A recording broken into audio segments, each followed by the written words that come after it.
Hallo, Guten Tag und konnichiwa, ich bin Avantika and welcome back to my channel. Video की title से आपको idea तो लग ही गया होगा कि आज हम क्या डिस्कस करने वाले हैं.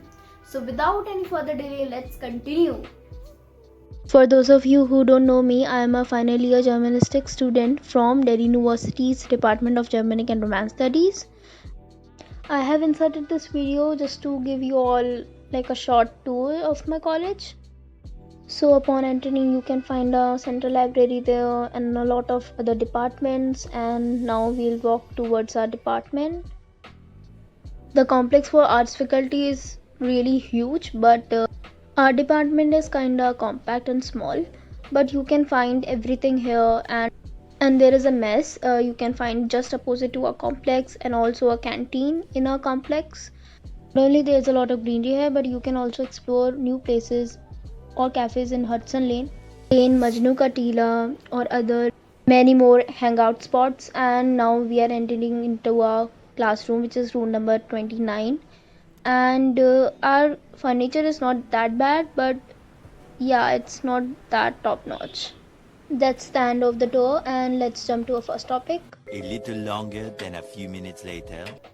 Now if you ask me why German, actually 2019 onwards I was into languages. I had an app in which I used to do practice, but it was very mediocre, like not recommended at all.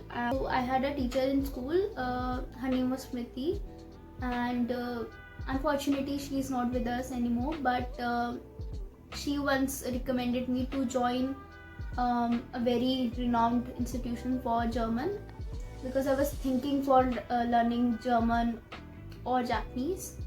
Eventually I learned both, but then I got to know that you can also do honors in it. So I was like, good to go, I should do this.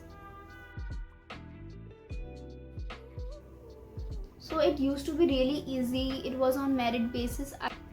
I actually scored 95.8%, and I was actually getting a lot of colleges, like six non-colleges already, and in the first merit list I got myself in. Admission process was actually easy for me, but not for this year's students, because we all know that entrance exam is quite hectic.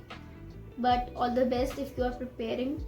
Now speaking of easy, the process did not ask me for like a language certificate or if I had known the language before. So that's the best part of it. And the only thing they asked me was my 10th certificate and a few things like my passport size photo and my signature, which is I think quite obvious. Now talking about the fee structure, like it was really cheap, and I can say like your graduation can be done in under 10,000 or 15,000, but living in Delhi is expensive. Actually depends on the area that you are living in.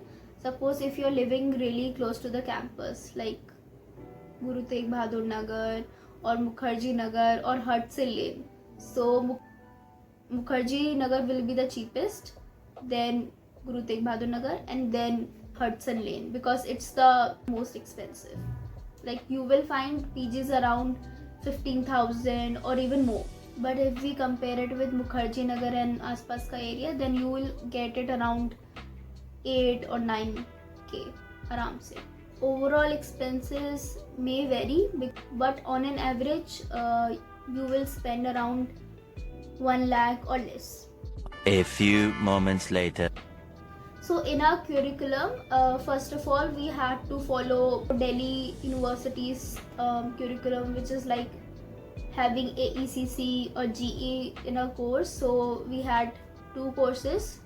One was dedicated to listening and speaking, and one was for RWS, which is reading and writing. And then we had AECC and GE for like 2 years. And in our second year we also had two like additional courses. One was in business German and the other was in tourism. So it was quite interesting actually. And in third year we have history as a DSE discipline subject, and in the last semester we have translation. Our first year's syllabus was not that hectic. It's just Goethe certificates, eins bis A2. So it was not that difficult.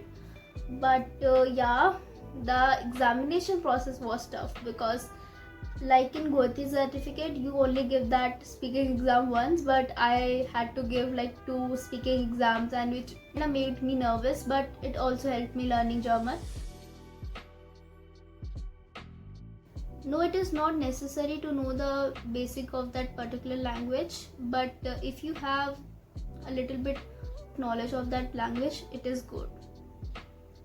Like for example, our teacher asked us in the first semester, like, what do you know about German and have you been to Germany? Now talking about study pressure, yes, it does exist because first of all it is a new language, and to opt that language it actually takes a lot of time. If you had German in your school, you can understand what I meant. You have to deal with other 2 courses like AECC and GE with your language course, so it is a little bit hectic because you have to deal with both, and also then you have to give a lot of assignments, and you have to give like speaking tests and written tests, so internals can be hectic as well, but it does prepare you for the real world German, and which is really good. So to deal with exam stress and study stress, I would say that you should do 2 things. First of all, you should improve your acquisition methods, like how to grasp that language. It's not rote learning based. You should try active learning, and if you guys want, I can actually make another video in which I can explain these better. Second thing which is necessary is to have consistency. Matlab, you need to have habits, like language habits. You need to maintain a diary. It's not compulsory, but these habits may vary. You need to make your own habits. A very important question is that is bachelor's actually enough for this course? And for that I would say yes, absolutely, because in languages only the proficiency levels decide if you will get the job or not. For German nowadays B2 is enough, but if you have C1 it is more than satisfactory. Now talking about benefits, I have actually made a video about it. I can comment down below, or you can see in the description box as well.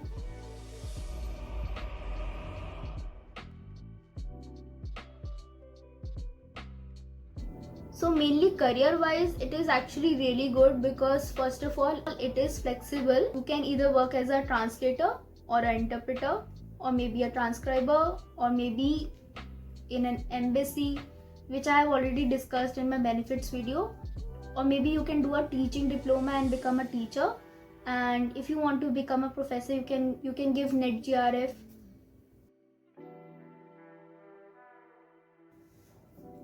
So 2-3 things are very important. Firstly, that you should not be a procrastinator, because they give us a lot of tasks, and there is a need to do it, because if you're lazy, especially when learning a language, it will take you a lot of time. Secondly, you need to be someone who is always up with the trends, because in language especially there is a need to know culture, historical background of that particular language, and geographical background, and if you are not ready to study it, it might actually cause you problem, and you need to have a broad mind for that. So guys, that's all for today, but if you have any question, please comment down below, and सबसे important बात, like, share and please subscribe. Dankeschön.